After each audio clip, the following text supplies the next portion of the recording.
Jack को दुनिया का सबसे बड़ा खजाने का शिकार समझा जाता था। चीज़ की उम्र मकाम कोई भी हो वो इसे ढूंढ निकालता था। खजाने की तलाश में इसकी पसंदीदा जगह पानी के अंदर थी और वो अपने आप का मालिक होने से लुत्फ अंदोज होता था। बदकिस्मती से एक खौफनाक शमशी शोला सोलर फिलियर सैयारे से टकराया और दुनिया में हड़बंगी फैल गई। तमाम इलेक्ट्रॉनिक्स तबाह हो गए और हुकूमत गायब हो गई। चुनांचे जागीरदारों ने हुकूमत करना शुरू कर दी। जल्द ही शहर भूखे मरने लगे, पैसा बेकार हो गया, बीमारियां फैल गईं और दवाएं या ईंधन तलाश करना नामुमकिन हो गया। शमशी शोले के 6 साल बाद जैक अब भी इंग्लैंड में खजाने के शिकार के तौर पर काम कर रहा है। वो एक पुराने महल्ले में पहुंचता है और कुछ देर के लिए इलाके का जायजा लेने के बाद एक होटल में दाखिल होता है और सीढ़ियों से होता हुआ पेंट हाउस तक जाता है। वहां एक बड़ी किताबों की अलमारी है जिसका वो करीब से मुआयना करता है, यहां तक कि इसे एक खुफिया दरवाज़ा मिल जाता है जो एक कमरे को छुपाता है। जैक फौरन डायनेमिक का एक ग्रुप लगाता है जो लोहे के दरवाजे को खोल देता है। फिर वो रोशनी हासिल करने के लिए अपनी बैटरी जोड़ता है। एक सेफ पर एक कीपैड है जिसके लिए पासवर्ड दरकार है, चुनांचे वो चाबियां पर उंगलियों के निशानात देखता है और सही लफ्ज़ तलाश करने तक एक नोटबुक में हरूफ को मिलाकर देखता है।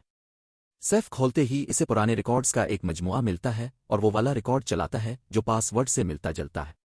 मूसीकी एक दूसरा खुफिया सेफ खोलती है और जैक एक बहुत महंगा वायलिन हासिल करता है। इस मौके पर पुलिस की वर्दी पहने हुए बदअमज़वी का एक ग्रुप कमरे में दाखिल होता है और वायलिन मांगता है, लेकिन जैक इसे हवाले करने से इनकार कर देता है और उन्हें गोली मारने की धमकी देता है। बदअमज़वी ने फिर भी इस पर हमला करने की कोशिश की, चुनांचे जैक ने फायरिंग खोल दी और एक एक करके उन्हें मारना शुरू कर दिया और जब इसे रिचार्ज का मौका दरकार होता तो वो कुछ ज़रबें भी लेता स्लैश देता था। जब इसकी गोलियां खत्म हो गईं तो इसने एक भागते हुए आदमी की पीठ पर छुरी फेंकी। लीडर ने छुरी पकड़ ली तो जैक ने इसे दरमियानी उंगली दिखाई। ये छुरी पर लगी एक डायनेमिक को फ़ाल करता है जो लीडर को भी मार देता है। कुछ देर बाद जैक एक बहुत बड़ी हवेली में दाखिल होता है जो खतरनाक मुहाफिजों से भरी एक फैक्ट्री बन चुकी है। वो वायलिन जागीरदार के असिस्टेंट के हवाले करता है और वो इसे बताती है कि किंग अगस्त के पास इसके लिए एक और काम है। जैक को अजीब लगता है कि एक जागीरदार अपने आप को बादशाह कहलाए और इस पेशकश को ठुकरा देता है क्योंकि इसके लिए चैनल आबनाए पार करना पड़ेगा। जब अगस्त को पता चलता है कि जैक ने काम ठुकरा दिया है तो वो अपने असिस्टेंट से कहता है कि वो इसे ऐसी पेशकश ढूंढे जिसे वो ठुकरा ना सके। इसके बाद जैक घर जाता है जो बंदरगाह पर एक टूटी हुई कुश्ती है। वो इन जालों से बचता है जो उसने अजनबियों के लिए लगा रखे हैं और खुशी से अपने कुत्ते को खाना खिलाता है। फिर जैक काम की अदायगी में मिलने वाली सप्लाईज को देखता है जिसमें एक रिकॉर्ड भी शामिल है जिसे वो पीते हुए चलाता है। जब वो सोता है तो वो दुनिया भर में एक नई कुश्ती चलाने का ख्वाब देखता है। सुबह को जैक एक आवाज से जागता है। वो बाहर जाता है और पाया कि एक सिपाही इसके फंदे में फंस गया है। वो आदमी कहता है कि बादशाह इससे मिलने आया है, चुनांचे जैक सिपाही को नीचे उतारने में मदद किए बगैर कुश्ती छोड़ देता है। एक गोदाम के अंदर अगस्त दर्जनों सिपाहियों से घिरा इंतजार कर रहा होता है। वो वजाहत करता है कि इसने बहुत से लोगों को नौकरी पर रखा है लेकिन इनमें से कोई भी चीज़ों को जैक की तरह नहीं ढूंढ सकता। अगस्त ये भी बताता है कि वो तहजीब को दोबारा तामीर करने के लिए सख्त मेहनत कर रहा है। जैक अब भी मिशन में दिलचस्पी नहीं रखता लेकिन अगस्त इसे इनाम दुखाकर सुनने पर मजबूर करता है, एक बिल्कुल नई कुश्ती। मकसद मोनालिजा को हासिल करना है जो कि एक खुफिया स्टोरेज सहूलत में होना चाहिए। पेरिस उन पहले शहरों में से था जिन पर हमला हुआ था, इसलिए हुकूमत ने अपने तमाम कौमी खजाने निकाल लिए थे। अगस्त जैक को तमाम वसाइल और खुराक देने का वादा भी करता है जिसकी इसे ज़रूरत होगी, चुनांचे जैक काम कबूल कर लेता है। सबसे पहले वो अपने कुत्ते को अलविदा कहने जाता है और अगस्त की असिस्टेंट से दरख्वास्त करता है कि अगर वो वापस ना आया तो इसके पालतू जानवर की देखभाल करे। बाद में जैक हवाई अड्डे पर पहुंचता है और परेशान हो जाता है क्योंकि जहाज जिसे वो इस्तेमाल करेंगे इसमें गोलियों के सुराख हैं। अगस्त इसे एक नक्शा दिखाता है और इसे रास्ते बताता है, इसे बताता है कि इसे बागियों से कहाँ बचना होगा। शहर के मरकज में अगस्त का एक राब्ता जैक को बकिया रास्ता दिखाने के लिए मिलेगा। एक बार मोनालिजा मिल जाने के 3 घंटे बाद उक्टस इनखला के लिए सामान गिराएगा। शाम को जैक आखिरकार जहाज से रवाना हो जाता है। जवान पायलट को पर एतमाद है कि सब कुछ बिल्कुल ठीक काम कर रहा है, लेकिन परवाज के दौरान जैक पायलट को कंट्रोल से जिदोजहद करता देखकर परेशान रहता है। पायलट तस्लीम करता है कि वो रास्ते के आधे में ईंधन खत्म हो जाएगा, इसलिए उन्हें अपने पैराशूट तैयार रखने की ज़रूरत है।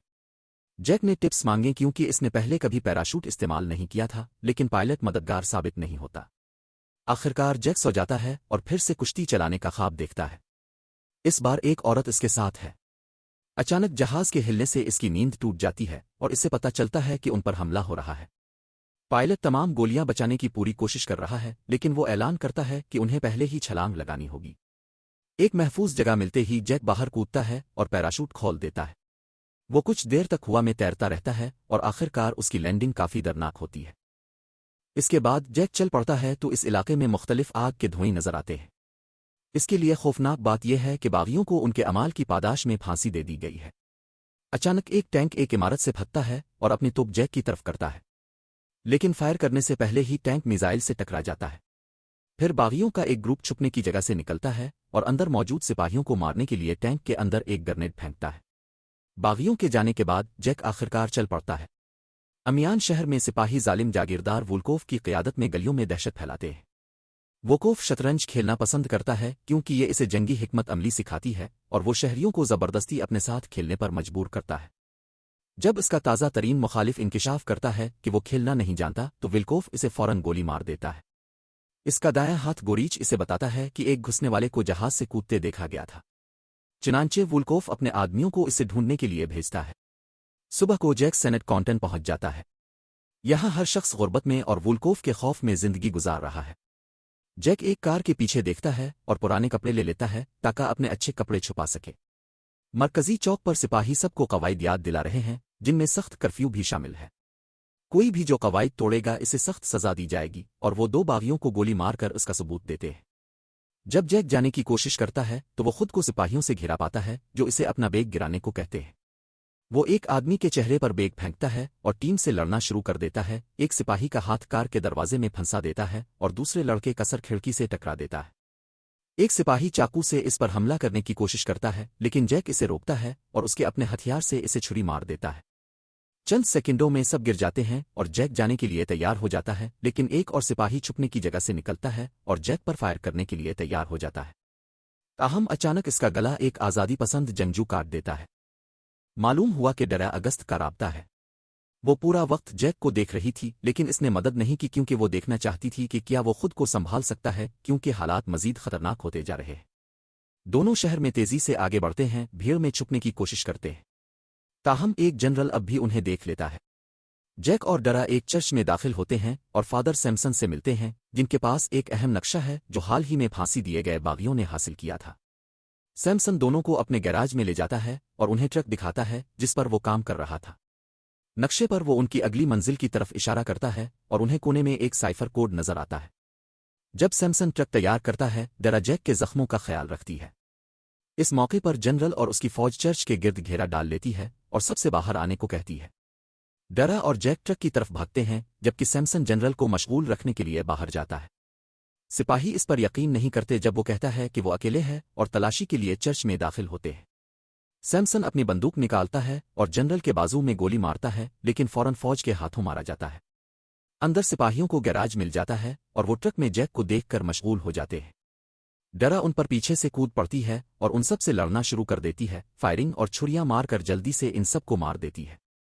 باہر والے اب بھی سیمسن پر فائرنگ کر رہے ہوتے ہیں، اس لیے وہ گولیاں چلنے کی آواز نہیں سنتے۔ تاہم جب جیک ٹرک شروع کرتا ہے تو ریڈیو زور سے بجتا ہے اور وہ یہ آواز سن لیتے ہیں۔ ٹینک چرچ پر توپ داغتا ہے لیکن خوش قسمتی سے دونوں گیراج کے دروازے کو بغیر کسی مسئلے کے توڑ کر باہر نکل جاتے ہیں۔ سپاہی پھر فائرنگ کھول دیتے ہیں، پھر بھی ان کی گولیاں کوئی نقصان نہیں پہنچاتی۔ جیک ٹرک کو ٹینک کے اوپر سے کودنے کے لیے ایک ریمپ پر لے جاتا ہے۔ سپاہی اپنی موٹر سائیکلوں پر سوار ہو کر ان کا پیچھا کرتے ہیں اور جلد ہی وہ ایک چیک پوائنٹ پر پہنچ جاتے ہیں۔ وہاں موجود محافظ بھی فائرنگ کھول دیتے ہیں لیکن چونکہ جیک کو احساس ہو گیا ہے کہ ٹرک گولیوں سے بچا ہوا ہے، وہ صرف آگے بڑھتا ہے اور روڈ بلاک کے اوپر سے کود جاتا ہے، جس سے محافظوں کو راستہ چھوڑنے پر مجبور ہونا پڑتا ہے۔ سڑک پر مزید سپاہیوں کی ایک کار نظر آتی ہے، اس لیے جیک کو ایک عمارت میں گاڑی چلانا پڑتی ہے۔ ٹینک دور سے توپ چلاتا ہے لیکن یہ ایک بے ترتیب کار کو مارتا ہے جو سڑک پر گرتی ہے اور کچھ موٹر سائیکل سواروں کو حادثے کا شکار کر دیتی ہے۔ جیک کو دھماکے سے بچنے کے لیے تیز موڑ لگانا پڑتا ہے اور ڈرا اسے ایک سرنگ میں داخل ہونے پر مجبور کرتی ہے۔ وہ جتنی تیزی سے چلا سکتے ہیں چلاتے ہیں کیونکہ دو موٹر سائیکل سوار اب بھی ان کا پیچھا کر رہے ہیں، لیکن جب وہ باہر نکلتے ہیں تو انہیں ایک اور ٹینک انتظار کرتا ہوا نظر آتا ہے۔ توپ ان پر فائر کرتی ہے اور جیک حملے سے بالکل وقت پر بچ جاتا ہے۔ پیچھا جاری رہتا ہے اور جلد ہی دونوں اپنے آپ کو گھرا ہوا پاتے ہیں۔ ڈرا موٹر سائیکل سواروں کو گرانے کے لیے گرنیڈ پھینکتی ہے، تاہم اب بھی ایک کار ان کے پیچھے ہے۔ ٹینک نے ایک بار پھر فائرنگ کی اور جیک نے ٹرک کو چھلانگ لگوا دی تو گولی ان کے پیچھا کرنے والوں کو لگ گئی۔ جیسے ہی ٹرک سہولت کے ایک نئے علاقے میں داخل ہوتا ہے، سپاہیوں کی ایک نئی کار نمودار ہوتی ہے۔ फिर टैंक एक और शॉट के लिए तैयार हो जाता है। चुनांचे जैक तेजी से रास्ता छोड़ने के लिए हरकत करता है और एक बार फिर उनके दुश्मन मारे जाते हैं। अब जैक और डरा आखिरकार सिक्योरिटी के साथ सोल जा सकते हैं। इस रात हीरो आराम करने के लिए रुकते हैं। जैक हैरान है कि एक पेंटिंग के लिए कत नज़र उसकी शोहरत के हर कोई मरने को इतना आमादा क्यों है। डरा वजाहत करती है कि पेंटिंग महरफाना बहाना है ताकि वालेट वुल्कोफ से पहले तलाश किया जा सके, क्योंकि इसमें बहुत से हथियार हैं जिन्हें बागी लड़ने के लिए इस्तेमाल कर सकते हैं। वो जैक के ख्वाब के बारे में जानती है, इसलिए इसने इसके लिए खुशकिस्मती के तोहफे के तौर पर एक ओरिगामी कुश्ती बनाई है। अगले दिन वुल्कोफ अपनी ट्रेन पर तेजी से सेनेट कॉन्टन पहुंचता है। जनरल इसे बताता है कि किस तरह सिर्फ 2 बागियों ने पूरी टीम को शिकस्त दी और पादरी को मारने का जिक्र करके जीत हासिल करने की कोशिश करता है। ताहम गोरीच फिर भी इसे मार देता है। सोल में दोनों एक पुरानी इमारत के पास रुकते हैं जहां वालेट होना चाहिए। डरा घबराई हुई है क्योंकि ये इलाका रेड्स के कंट्रोल में है, साबिक कैदियों का एक ग्रुप जो आदम खुर बन गया है। उन्हें करीब ही एक फ्लेयर दिखाई देती है, जिसका मतलब है कि कोई उनका पीछा कर रहा है। दोनों अंदर दौड़ते हैं और दीवारों पर खून पाते हैं। इसके अलावा वालेट खुला और खाली है। कब्जे पर बो से पता चलता है कि हाल ही में एक दरवाज़ा उड़ा दिया गया था। चूंकि वालेट के अंदर कोई नुकसान नहीं है, जैक ने नतीजा अखज़ किया कि वो सब कुछ बाहर निकाल कर ज्यादा महफूज मकाम पर मुंतकिल कर चुके हैं। बाहर रेड्स तेजी से करीब आ रहे हैं। दोनों इमारत की तलाश जारी रखते हैं और अगली मंजिल पर बहुत सी गोलियों के खौल पाते हैं। दीवारों पर नुकसान है और जैक अंदाजा लगाता है कि मुहाफिज वहां डटे रहे। वो मैन ऑफिस में दाखिल होते हैं और इनखला के रिकॉर्ड्स की तलाश करते हैं। एक अलमारी के अंदर जैक को एक जाली दीवार और उसके पीछे छपी हुई एक नोटबुक मिलती है। डरा फ्रांसीसी नोटिस का तर्जमा करती है और इसे मतलूबा कोऑर्डिनेट्स मिल जाते हैं, लेकिन जैक को शक है। इसका ख्याल है कि खजाने की हिफाजत करने वाले लोग महल वकू को किसी के लिए भी छोड़कर नहीं जाएंगे। नक्शे के साइफर का इस्तेमाल करते हुए जैक हकीकी महल वकू हासिल करने के लिए कोऑर्डिनेट्स को डिकोड करने की कोशिश करता है। इस मौके पर रेड्स इमारत में घुस जाते हैं। डरा जाना चाहती है, लेकिन जैक इस वक्त तक काम करता रहता है जब तक कि इसे आखिरकार सिमशुफ का नाम नहीं मिल जाता, जिसकी वजाहत डरा एक कले के तौर पर करती है और इसे नक्शे पर तलाश करती है। रेड्स सीढ़ियों पर तेजी से चढ़ रहे हैं, इसलिए दोनों खिड़की से बाहर निकलकर चले जाते हैं। जैक ने दरवाजे के हैंडल पर एक ग्रेनेड छोड़ा था, इसलिए जब रेड्स दरवाजा खोलते हैं तो धमाके से फौरन ही मारे जाते हैं। ट्रक पर वापस डरा बागियों को फोन करती है और उन्हें सिमशुफ पर मिलने के लिए कहती है। कुछ देर बाद ट्रेन सोए पहुंचती है और वुल्कोफ को ट्रक के टायर के निशान नजर आते हैं। गोरेंज को नोटबुक कोऑर्डिनेट्स के साथ मिल जाती है, लेकिन वुल्कोफ उसका शिकार नहीं होता और यूवी लाइट का इस्तेमाल करते हुए नक्शे पर डरा की उंगलियों के निशानात जाहिर करता है। अब वो जानता है कि इसे भी सिमशुफ जाना होगा। फ्लेयर चलाने वाला रेड अब भी जिंदा है और वुल्कोफ इसे मालूमात देने पर इसे गोली मारकर शुक्रिया अदा करता आखिरकार हीरो सिमशुफ पहुंच जाते हैं और डरा को गेट खोलने के लिए एक जंजीर काटनी पड़ती है। जब वो मरकजी इमारत तक पहुंचते हैं तो जैक को शक होता है, क्योंकि वहां कोई सिक्योरिटी नहीं है। अंदर कुछ मशीनें अब भी चल रही हैं। चुनांचे जैक फर्ज करता है कि शमसी पैनल्स हैं। डरा बिल्लो प्रिंट्स देखती है और दरियाफ्त करती है कि जो गूंज वो सुन रहे हैं वो वालेट के लिए हुआ कि फिल्ट्रेशन का निज़ाम है जो बंद नजर आता है। जैक ने भी बिल्लो प्रिंट्स चेक किए और हुआ डिक्ट में एक शाफ्ट से गुजरने का मंसूबा बनाया, हालांकि दरमियान में एक पंखा है। डरा पंखा बंद करने के लिए शमसी पैनल्स की तलाश करने पर राजी हो जाती है, जबकि जैक आगे बढ़ता है। सबसे ऊपर की मंजिल पर जैक को कुछ रस्सी मिलती है और इसे एक वाल्व से बांध देता है। फिर वो अपना बेग काट कर एक हारंस बनाता है जिसे वो रस्सी से बांधता है। अब वो शाफ्ट पर नीचे उतरना शुरू कर सकता है। वो नीचे घूमते हुए पंखे को देख सकता है, इसलिए इसे मोहतात रहना होगा। बदकिस्मती से रस्सी पर रगड़ इसे आहिस्ता आहिस्ता तोड़ रही है। इसी वक्त डरा शमसी पैनल्स वाले इलाके तक पहुंच जाती है और फायरिंग करती है, लेकिन इसकी पहली गोली खता हो जाती है। शुक्र है इसकी दूसरी गोली लग जाती है और पैनल गिर जाते हैं। जैसे ही जैक गिरता है तो पंखा बिल्कुल वक्त पर रुक जाता है। सख्त लैंडिंग के बाद जैक हुआ डिक्ट चेक करता है और दरियाफ्त करता है कि यह सैलाब ज़दा है। वो गहरी सांस लेता है और जितनी तेजी से मुमकिन हो तैरने के लिए पानी में गौता लगाता है। वो जल्दी से हेज तक पहुंच जाता है, लेकिन वो बंद मिलता है। जैक मायूस होकर धकेलना शुरू कर देता है और डूबने से बचने के लिए बिल्कुल वक्त पर इसे खोलने में कामयाब हो जाता है। अब जैक आखिरकार वालेट में दाखिल हो सकता है और अंदर से दरवाज़ा खोल सकता है ताकि डरा भी अंदर आ सके। मालूम हुआ कि मोना लीजा दरअसल एक जौहरी बम है जिस पर मशहूर पेंटिंग बनी हुई है और जैक दंग रह जाता है, लेकिन डरा पहले ही जानती थी। अगस्त ने जैक को नहीं बताया क्योंकि वो उनकी मदद नहीं करता, जिसकी जैक तस्दीक करता है। डरा वजाहत करती है कि जब अमेरिका ने जापान पर बमबारी की तो उसने महज एहतियात के तौर पर मास्को के लिए एक इजाफी बम बचा कर रखा था। वो जैक को यकीन दिलाती है कि अगस्त बम इस्तेमाल नहीं करना चाहता। وہ صرف اسے وولکوف جیسے جاگیرداروں سے دور رکھنا چاہتا ہے۔ جیک کا خیال ہے کہ کسی بھی جاگیردار پر بھروسہ نہیں کیا جا سکتا، یہاں تک کہ اگست پر بھی نہیں، اور اس کا ماننا ہے کہ لڑنے کا کوئی فائدہ نہیں کیونکہ آخرکار جاگیردار ہی جیتتے ہیں۔ جیسے ہی باغی ڈرا کو بم منتقل کرنے میں مدد کے لیے پہنچتے ہیں، جیک ٹرک لے کر چلا جاتا ہے۔ سیکنڈز بعد ٹرین سمشوف پہنچتی ہے اور سپاہی فائرنگ کھول دیتے ہیں۔ باغی اپنا دفاع کرنے کی کوشش کرتے ہیں لیکن سپاہی جلد ہی سب کو مار گرانے میں کامیاب ہو جاتے ہیں۔ گورنچ نے ایک میزائل بھی فائر کیا جو باغیوں کی ٹرک کو اڑا دیتا ہے۔ پھر وولکوف کو سیفٹی کی دی جاتی ہے جبکہ بم ٹرین پر لاد دیا جاتا ہے۔ ایک آرام کرتا ہے اور چھوٹی اوریگامی کشتی کو گھورتا ہے جو اس کا ارادہ بدل دیتی ہے۔ وہ قلعے میں واپس جاتا ہے اور تمام لاشیں پاتا ہے، لیکن شکر ہے ڈرا عمارت کے اندر محفوظ ہے۔ وہ اس کے پیر کے زخم پر پٹی باندھتا ہے جبکہ وہ اپنے رویے پر معذرت کرتی ہے، کہتی ہے کہ وہ صحیح تھا اور اب لڑنے کا کوئی فائدہ نہیں ہے۔ تاہم جیک سوچتا ہے کہ وہ ٹرین کو تباہ کر کے وولکوف کو روک سکتے ہیں۔ وہ کچھ ڈائنامک جمع کرتے ہیں اور جیک ٹرک سے نکلنے سے پہلے ایک خاص سیٹ اپ بناتا ہے۔ قلعہ ان کے پیچھے اڑ جاتا ہے۔ شام کو کم مرد کی وجہ سے ٹرین کو سست کرنا پڑتا ہے۔ وولکوف اس سے خوش نہیں ہے اور ڈرائیور کے سر میں گولی مار دیتا ہے، اس لیے ٹرین تیزی سے چلنے لگتی ہے۔ اسی وقت ہیرو پیل پر گاڑی چلاتے ہیں اور جب ٹرین گزرتی ہے تو جیک اس پر چھلانگ لگا دیتا ہے۔ وہ پھر ایک دروازہ کھولتا ہے اور کئی محافظوں کو مارنے کے لیے ایک گرنیڈ پھینکتا ہے۔ اب بھی کچھ زندہ بچ جانے والے ہیں، اس لیے جیک ہاتھوں ہاتھ لڑنے کے لیے اندر دوڑتا ہے۔ وہ ان سے ایک بندوق چراتا ہے اور فائر بھی کرتا ہے۔ جلد ہی گوریچ بھی لڑائی میں شامل ہو جاتا ہے اور جیک کو زیادہ محنت کرنی پڑتی ہے کیونکہ وہ عام بدمزوی سے زیادہ طاقتور ہے۔ گوریچ جیک کو گاڑی سے باہر لات مارتا ہے جس سے وہ بم کے خطرناک قریب اترتا ہے، لیکن جیک اس کی جڑ میں وار کرتا ہے۔ لڑائی اس وقت تک جاری رہتی ہے جب تک کہ وولکوف فائرنگ کرنے کے لیے نمودار نہیں ہوتا اور جیک گوریچ کو ڈھال کے طور پر استعمال کرتا ہے۔ پھر وہ وولکوف کو پکڑنے کے لیے اندر دوڑتا ہے اور آدمی پورے کمرے میں ضربیں لگاتے رہتے ہیں۔ آخرکار جیک وولکوف کو میز پر دھکیل دیتا ہے اور کمپاس سے اس کے ہاتھ میں چھری مار دیتا ہے اور سیفٹی کی لے لیتا ہے۔